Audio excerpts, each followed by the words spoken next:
Hi there. Hello. Hello, hello, hello. I hope that you are all hanging in there and doing well, whatever it is that you are doing during this chaotic, interesting upheaval that we are currently living through. This video may trigger you. It may shock you a little bit. It may make you pissed off at me. It might make you get pissed off at others. It might make you think. It might help you look at yourself. It might make you unfriend me. But I think that it's really important that we look at ourselves and that we examine our role in what is happening because we can only affect ourselves. We can only control what we are doing. And yet, what we do affects everything. That's the duality that we're living in. That's the duality of our existence.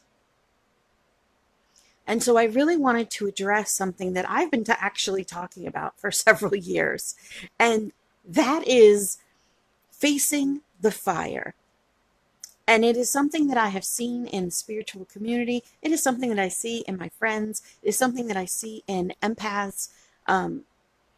When something bugs them, when something hurts us, when something is unpleasant to deal with, we find a way to make it not in our vision. Very popularly, it was get rid of the toxic people and narcissists in your life, or get rid of anyone who says things that you don't like.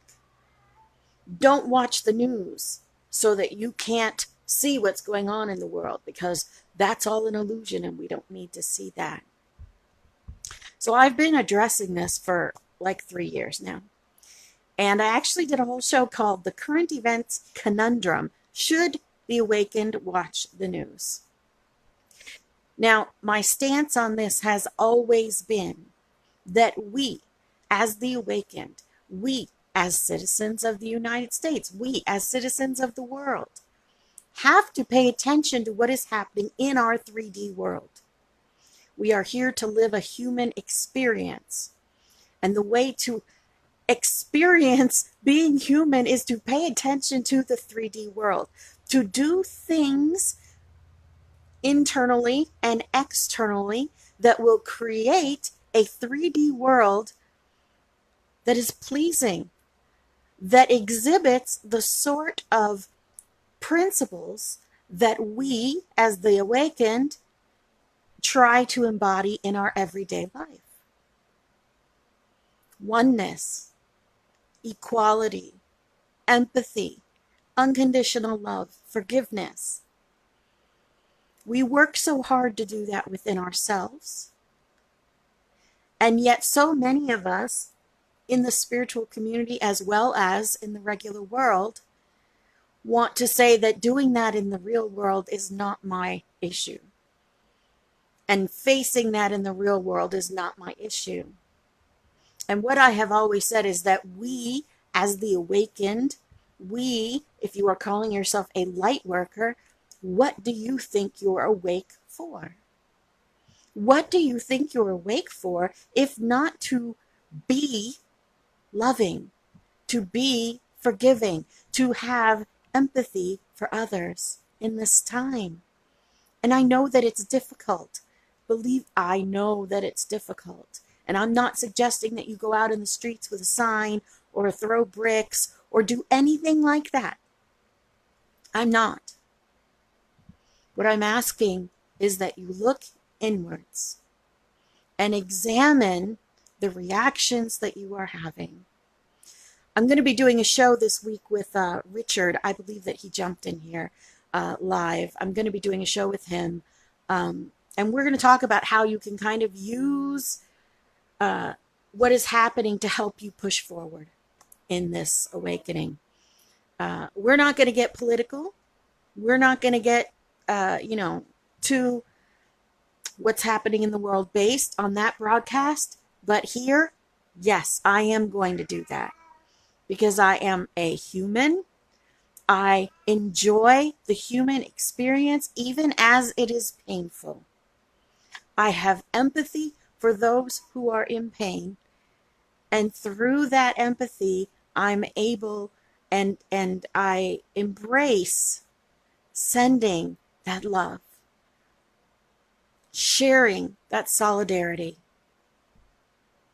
So I want to take a few moments here to explore these things. And let me just add, if you are calling yourself a light worker, if you are calling yourself enlightened, if you are saying that we are the ones who will bring the change, did you think that change would come in the form of a rainbow and a giant angel rising up, telling everyone, oh, everything is wonderful now? Look at your own journey. Change hurts, right? Do you remember your dark night of the soul? Are you still in it? I hate that term, but people recognize it. Are you still in that space? Was it easy? Was it delightful? Did you fart rainbows and lollipops fell from the sky? No, it was painful. It hurt. It was wrenching. That's what this change is. It is painful for the world. It is painful to watch. It is painful to go through. But on your own personal journey, did you walk away from it at the hardest parts? Did you decide it wasn't worth doing and then shut down and pretend that it wasn't happening? Some of you did, maybe. Or some of you decided, well, I'm enlightened enough. I'm awake enough. I don't want to wake up anymore. Don't give me coffee. I don't know. And again, I am not judging anyone. Each of us does what we're able to do. What I'm hoping that this encourages is for each of us to look at ourselves, for each of us to be accountable for our own progress down this road, and for each of us to truly examine why we think the way we do, why we label some people as bad and some people as good, why we stand on one side or the other, or why we choose not to stand anywhere, why we choose neutrality. And it's not for me to decide what you should believe. It's not for me to judge where you decide to stand or what you decide to do. I want to encourage you to look at yourself with that critical eye, with an objective viewpoint. Remove your identity and look at your thoughts, your posts, the way that you say things, without knowing that it's you. And then see how you react to that. See if it makes sense. See if it is in line with the things that you say you believe in the spiritual world. Because our human world and our spiritual world are connected. Whether you are Christian or not, whether you are spiritual or not, whether you are whatever you are in your journey, whether you are nothing, our inner thoughts are connected to the world. Our connection to the world is internalized. And it is up to us to decipher that, to be aware of it, to pay attention to it. So let's go into the things that, in my experience and what they tell me, are the 3 pillars of connecting with that divine. And that is empathy, forgiveness, and unconditional love. So empathy is a word that we throw around a lot. And many people say, oh, I'm an empath and I feel everyone's thoughts. And some people take it a step further and say that being an empath has ruined my life and I soak everyone else's stuff up and it makes me miserable and I lash out at people. And they stop there. They stop there in their journey of being an empath. They just accept that life is going to suck. I did a whole show on this.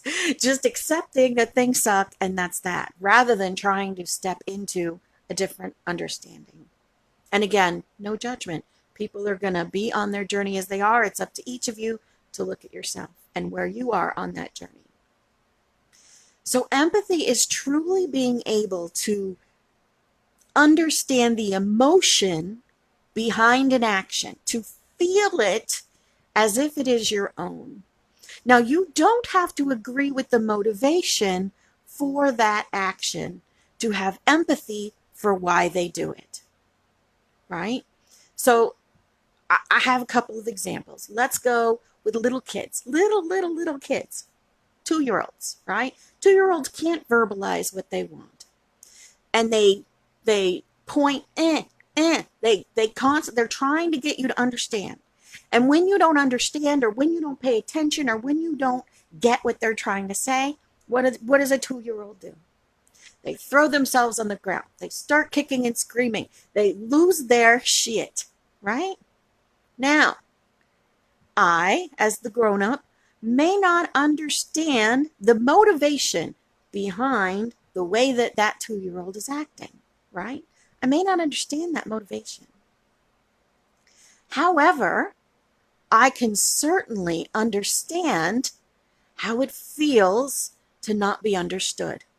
I can certainly understand wanting something so badly and having no one be able to give it to me, especially when it's just out of my reach, when I can see it on the counter, right?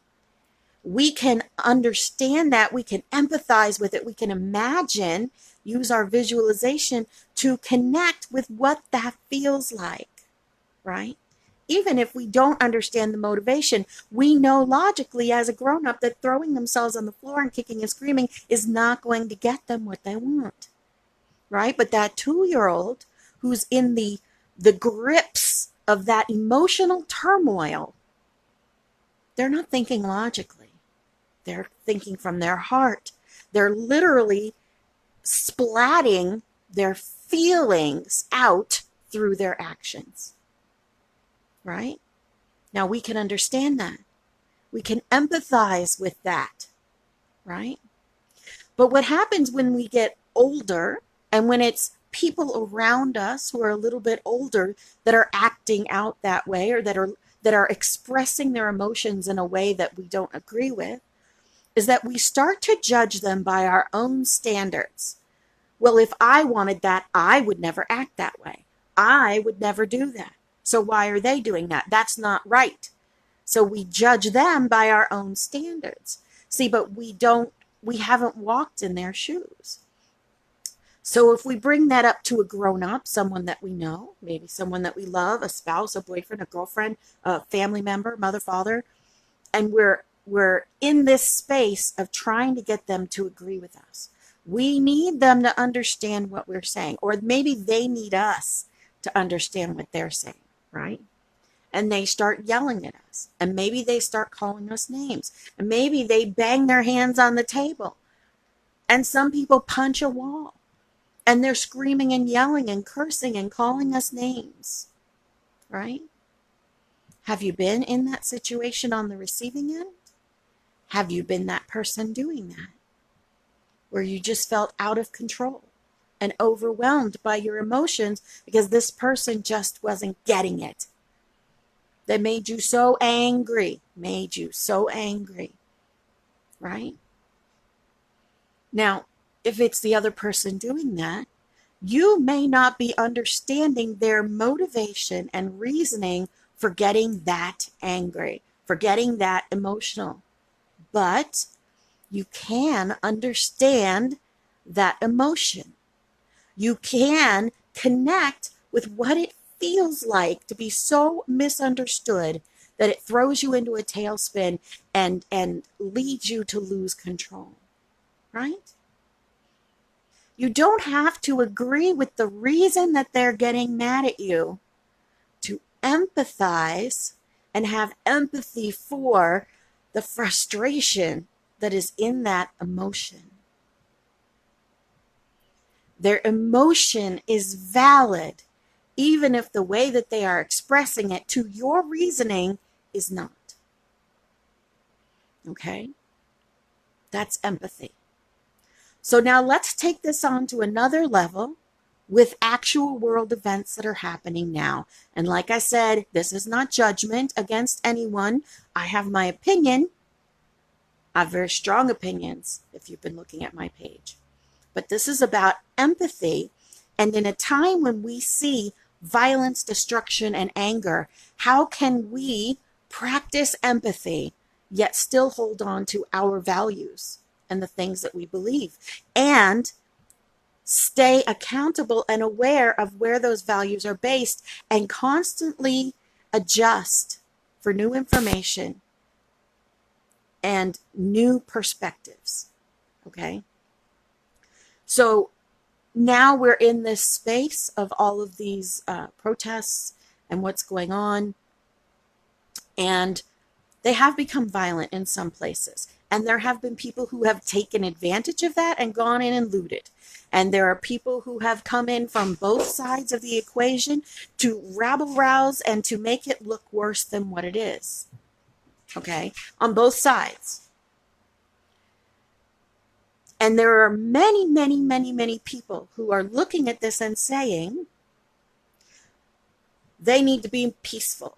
If they aren't peaceful, then they lose me. Then that's when they lose the entire argument.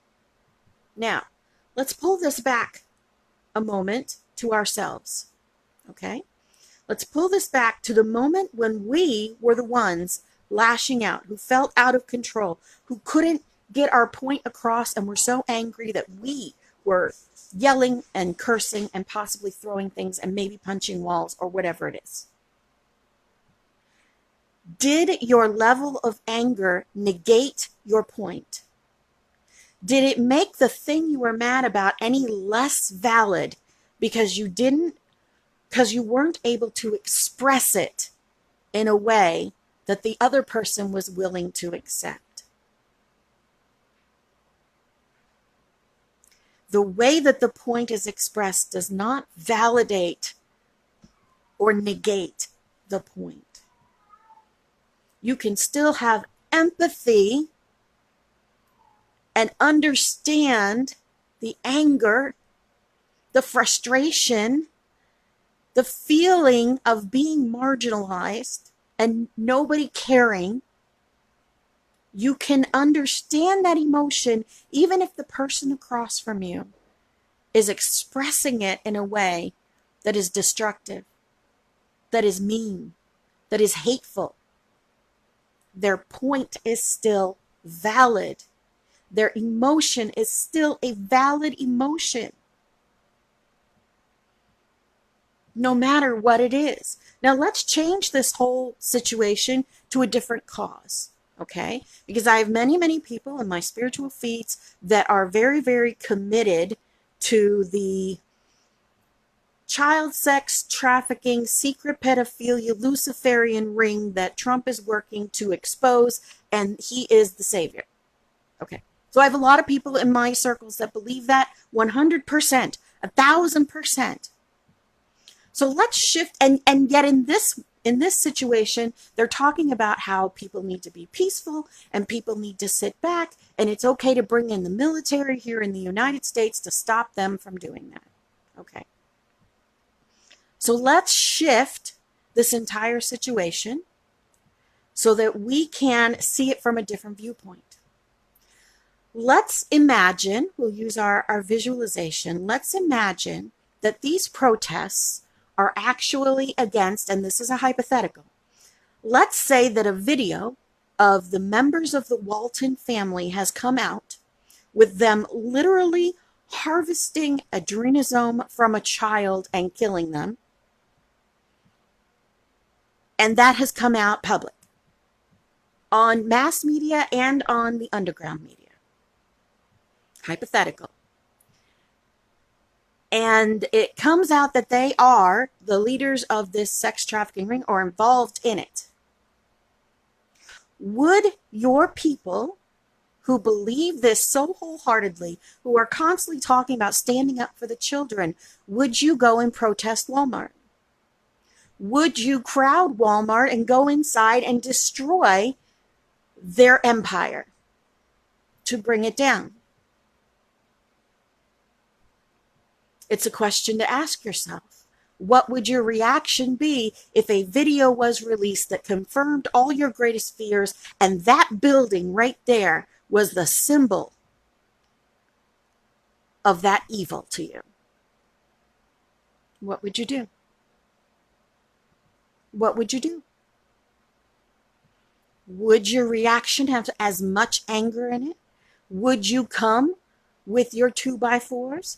If the Walmart associates tried to stop you from going in, would you push them out of the way? Would you push them down? Would you force yourself into the store? Would you be taking things from the store? If the police came out and tried to surround the Walmart, would you come and yell at them? Would you scream at them? Would you chant things like down with sex trafficking, down with the Walmart, down with the Waltons, whatever it is, no justice, no peace? Would you be chanting things? Would you be yelling things? Now, this is a hypothetical that we're trying to put ourselves into someone else's shoes so that we can understand empathy, right? If the government said, let's not say Trump, but just whatever the government is, if the government said, you need to stop trashing the Walmarts, and if you don't, we are bringing in the military to push you back, would you accept that? Would you say, oh, yes, you're right, I shouldn't stand up for what I believe in. I'm so sorry. Let me just go home and post on Facebook. Let me just march silently and not make anyone mad. Is that what you would do? If you thought that Walmart was the head of the sex trafficking ring that you guys have been trying so hard to get rid of, if you knew it for a fact because there was a video of it, is that what you would do? I don't know. Is it? You have to ask yourself, right? What if, for my people in the South, what if there was a video of police officers stopping a truck that had a Confederate flag in the back window, and they confiscated the guns that were on the gun rack in the back of the window, and then killed that driver, saying that he didn't have the right to carry those guns in his car, and so he needs to be handled. He was resisting arrest, this redneck. We felt threatened by him, and so they choke him out. Would you then rise up with your guns that are protected by the Second Amendment and start protesting? Would you protest in a way that was nice and kind and sweet? Or would you surround the police departments? Would you charge stores that you thought were hippie, left liberal stores? Would you burn down coffee houses? Because that's where hippies hang out. That's where liberal tree huggers hang out. I don't know. Would you? So if we now take that and apply that with our empathy, now that we have put ourselves in those shoes a little bit, just a little bit, with these hypotheticals, using our imagination, now we put ourselves in the shoes of people who have been marginalized and discriminated against for generations. Now, let's take a little tangent here. Well, black people today have it real good, don't they? Okay. I didn't do any of that to them. Did the way that your parents raised you affect your mental health? Did it affect how you see the world? Do you still deal with damage today from the things that your parents said and did, thinking that they were protecting you or thinking that they were preparing you? Now imagine being prepared by someone who has experienced extreme racism. Now imagine your parents being prepared for it by their parents who experienced segregation, and pass that down. Pass down that fear in the womb. Pass down that fear in the DNA, in the bloodlines. And now you're in today. And it has been decades of protests and decades of skewed and biased jailings and skewed capitalist system that tends to keep people of color and people that are poor down in jobs where they are paid so little that it falls below the living wage, the line for a living wage, and then told, if you don't like that, get a better job. even though someone has to do those jobs. You're basically saying somebody has to flip my burger, but the person doing it doesn't deserve to have a home, doesn't deserve to be able to pay their bills. This is every day, this feeling of being told that you're not good enough. You're not worthy enough to exist because capitalist system doesn't want to pay you. The law and order society doesn't want to see you as equal. And then the huge part of society looks at you and says, what? There's nothing wrong. I don't see that you're treated any differently. Now, again, we're having empathy for this, right? We're having empathy for this. Let's go back to our example. How many of you in that first example of the child sex trafficking, how many of you have been told you're crazy, you're a conspiracy theorist, you're wearing a tinfoil hat, right? That builds up in you, that anger, doesn't it? You want to take someone's head off sometimes when they get in that argument with you, trying to convince you that you're wrong, when you know in your heart that you are right. When you feel like you can present so much evidence and you know that you're right and someone's trying to tell you that you're nuts, it builds up in you, right? And that's kind of been circulating for, I don't know, 2, 3, 4 years. Imagine living through 20 years of that. 20 years of that. Or 20 years of them telling you we're going to take your guns. That's why people who own guns are so angry when they thought that Hillary Clinton was going to become president, because she was going to take their guns in their mind. It is this burning anger that's under the surface, simmering, simmering, simmering. It is this emotion that is just waiting to be exploded. So now we're not trying to say that the reason and the way that they are expressing the protest, we're not trying to justify that. I don't condone any violence. I don't condone any destruction or vandalism. I am an extreme pacifist. Extreme pacifist, okay? But we can empathize with the point that they're trying to get across. We can try to understand and validate the emotion behind it. As a light worker, as the awakened, us recognizing that every person is connected to us and their struggle is our struggle. What they go through is what we go through because their emotions affect me. As an empath, recognizing that you are soaking up the emotions of all the people around you. Validating that what they are feeling is a real thing for them and brought on by our 3D world.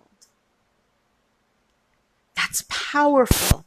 And what do you think you're awake for if not to share your empathy? If not to look at their plight and be empathetic for what they're going through? Not point fingers and say, you need to be peaceful. Have empathy for the anger and the decades of anger that is bubbling to the surface right now. That is our role as light workers. That is our role as being awakened. What have you been preparing for, if not to share empathy with those who seem like they don't deserve it? And that leads us into forgiveness. And this is where I tend to lose a lot of people, especially spiritual people lately, it seems. And I've had many, many people that as soon as I start talking about forgiveness, they turn me off. And that's okay. I hope you will mark it and come back. Again, the things I'm saying, I'm not trying to get you to agree with my point of view. I'm trying to get you to look at yourself. Do your words and your intentions and your actions line up with what you say you believe? With what you say that you are? So, if you are a light worker, if you are awakened, if you are a Christian, you will recognize that each of us carries a piece of God, the light, Gaia, call it Fred. It doesn't make a difference what you call it as long as you're seeking. If each of us carries a piece of that, then that means even the people who are doing the worst things are carrying that within them. And the choices that they're making and the actions that they're taking do not change the fact that they are carrying a piece of the divine light within them. And that divine light is riding around with them, watching them do these horrible things. Horrible, in our mind, things. So, forgiveness doesn't mean that the other person is right. Forgiveness doesn't mean the way that they're expressing their pain is right. Forgiveness does not mean that the way that they are expressing or the way that they believe is the way that you believe. Not at all. Forgiveness is saying, I recognize your pain. And I forgive that you are expressing it in this way. Because you're not forgiving for their sake. See, you're not trying to say, I forgive you so you can make it right for the other side. Right? When we say, oh, I deserve an apology. No, you don't deserve an apology. Would it be nice to hear that someone feels bad for what they did to you? Yes, it would be nice. But you don't deserve an apology. That's not what fixes things. Forgiving them without an apology, that's what fixes things. Forgiving them without even really understanding the rhyme or the reason of what happened. That's forgiveness. That's connecting with unconditional love, which is all tied up in this. Because unconditional love is love without conditions. So I love you even though you're a child trafficker. Does that mean I have to hang out with you? No. Does that mean I have to agree with what you're doing? No. Does that mean that I can stand up against you and protest? Yes. But I love the divine within you. I recognize the light within you. And I'm sorry that the life that you have led has brought you to this space where you have to act that way. Right? That's unconditional love. That's forgiveness. That's spirituality. The lives that we have led has led us to behave this way. The lives that the protesters have led them to behave this way. The lives that the looters have led, feeling marginalized, not having enough, feeling like the system is against them, is what is leading them to do this. The lives that the Antifa, I shouldn't say that, they'll probably cut off my thing. The lies that those organizers have led has led them to a belief system that they have to lash out in a particular way to get their form of understanding understood. And I forgive them for the things that they do that don't line up with my belief system, because guess what? They can believe whatever they want. They can behave however they want. I have empathy for their situation. We go on the other side, the KKK. I don't agree with what they do at all. But I have empathy for the life that they led that led them to a place where they feel like they have to hate certain people. I forgive them for circumstances that are beyond their control or that they're choosing not to control. I forgive them for the lack of self-awareness that would lead them into a different way of understanding existence and understanding love.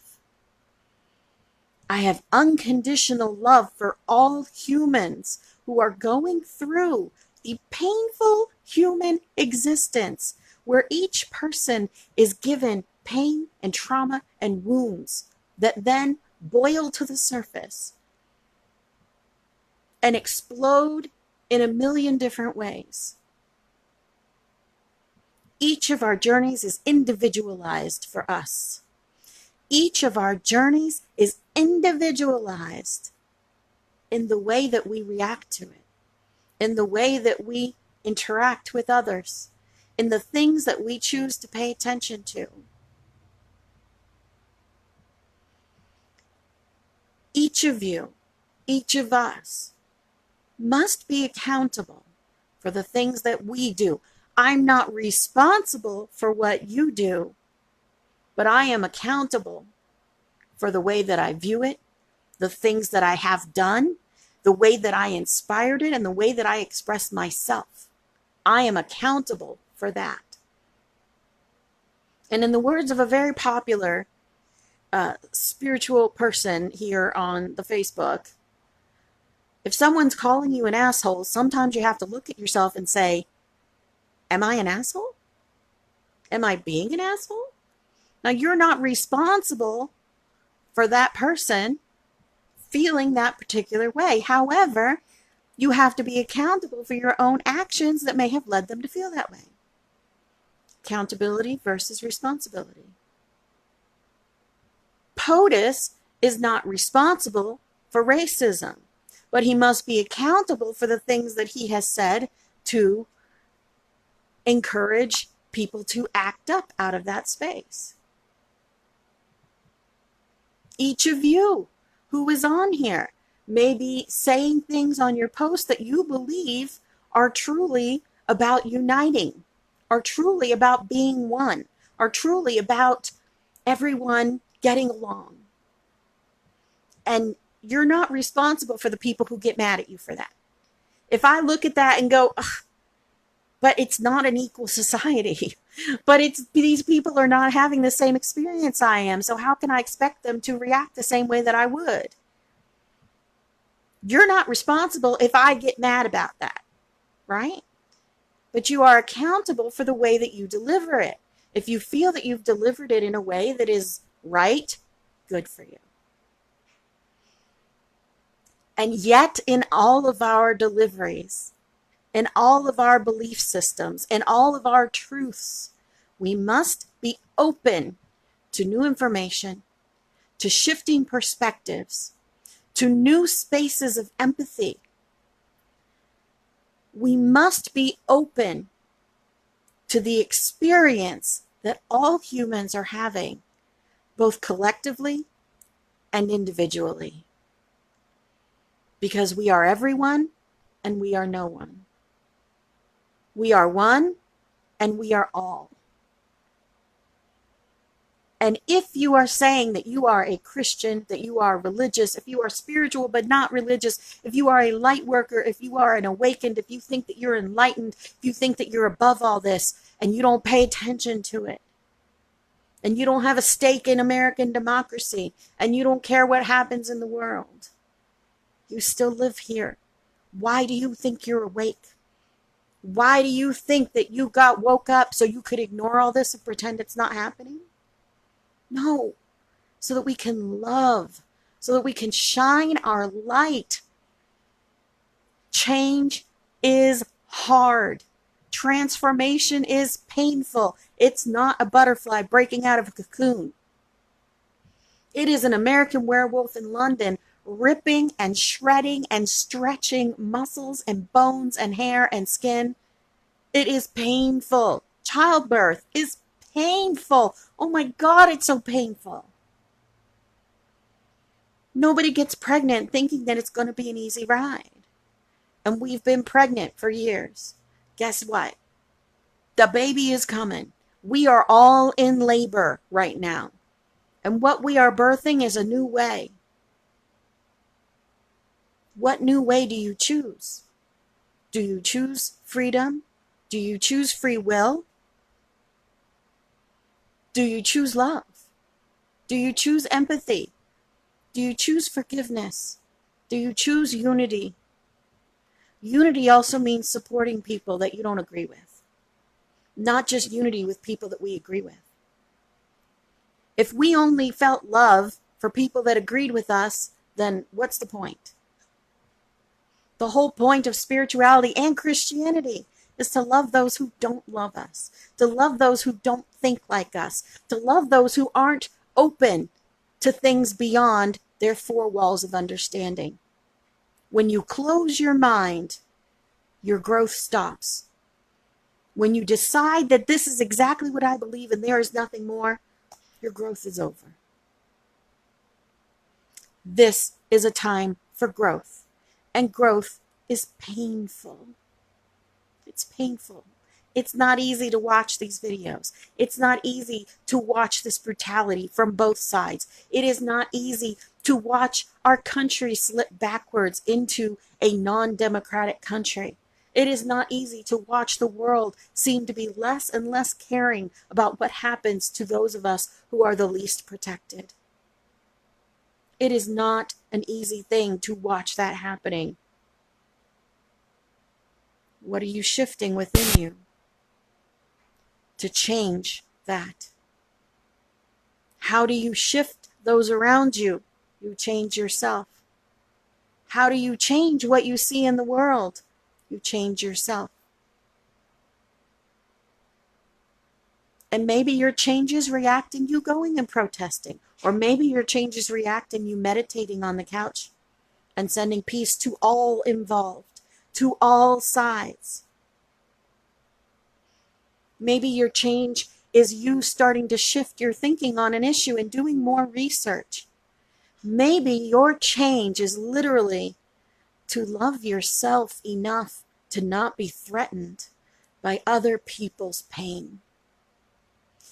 Maybe your change is to heal yourself enough that the pain of others doesn't trigger you into a fear response where you fight or you flight.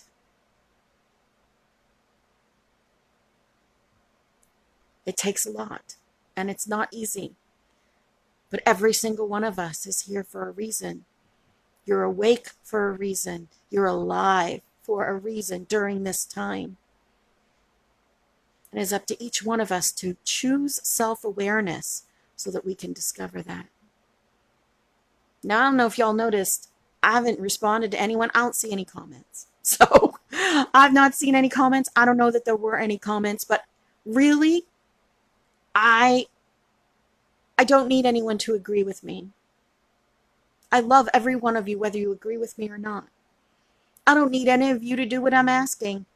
I love you whether you choose self-awareness or not. I love you whether you can look at yourself in a clear way or not. I struggle with it too. I struggle with seeing myself through clear eyes, through unbiased eyes, through objective space. We all do. Because we can't see ourselves. We can't. Our eyeballs don't work that way.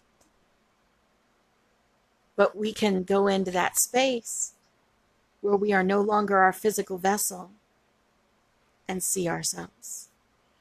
And recognize those places in us that need healing.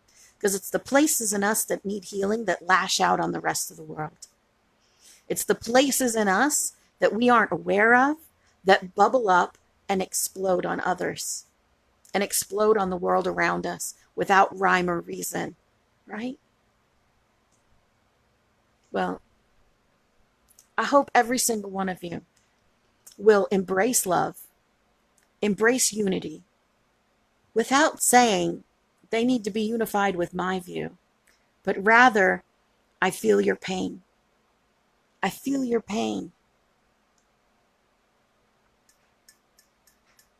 You may say I'm a dreamer, but I'm not the only one. I hope someday you'll join us and the world will live as one. Right? How do we get there? By validating and recognizing the experience of every person that we meet, whether it lines up with what we know to be true or not. Because it's true for them. It's their feelings. Feelings are always valid, whether we agree with them or not. And that's what we're seeing. We're seeing unprocessed feelings rising up. So take a moment. Take a breath. Look at things objectively before you start to express your anger, your reaction. And once you've done that, spit it on out. Stand up for what you believe in, but know why you believe in it. And love, forgive, and have empathy for those who are in the opposition. Otherwise, what are you here for? I love you guys. In this time of chaos, please reach out to each other. Know that each one of you is not alone. We are all connected in this. The pain of my brother is my pain. And my pain is the pain of my brother. You are beloved. You matter. You are loved.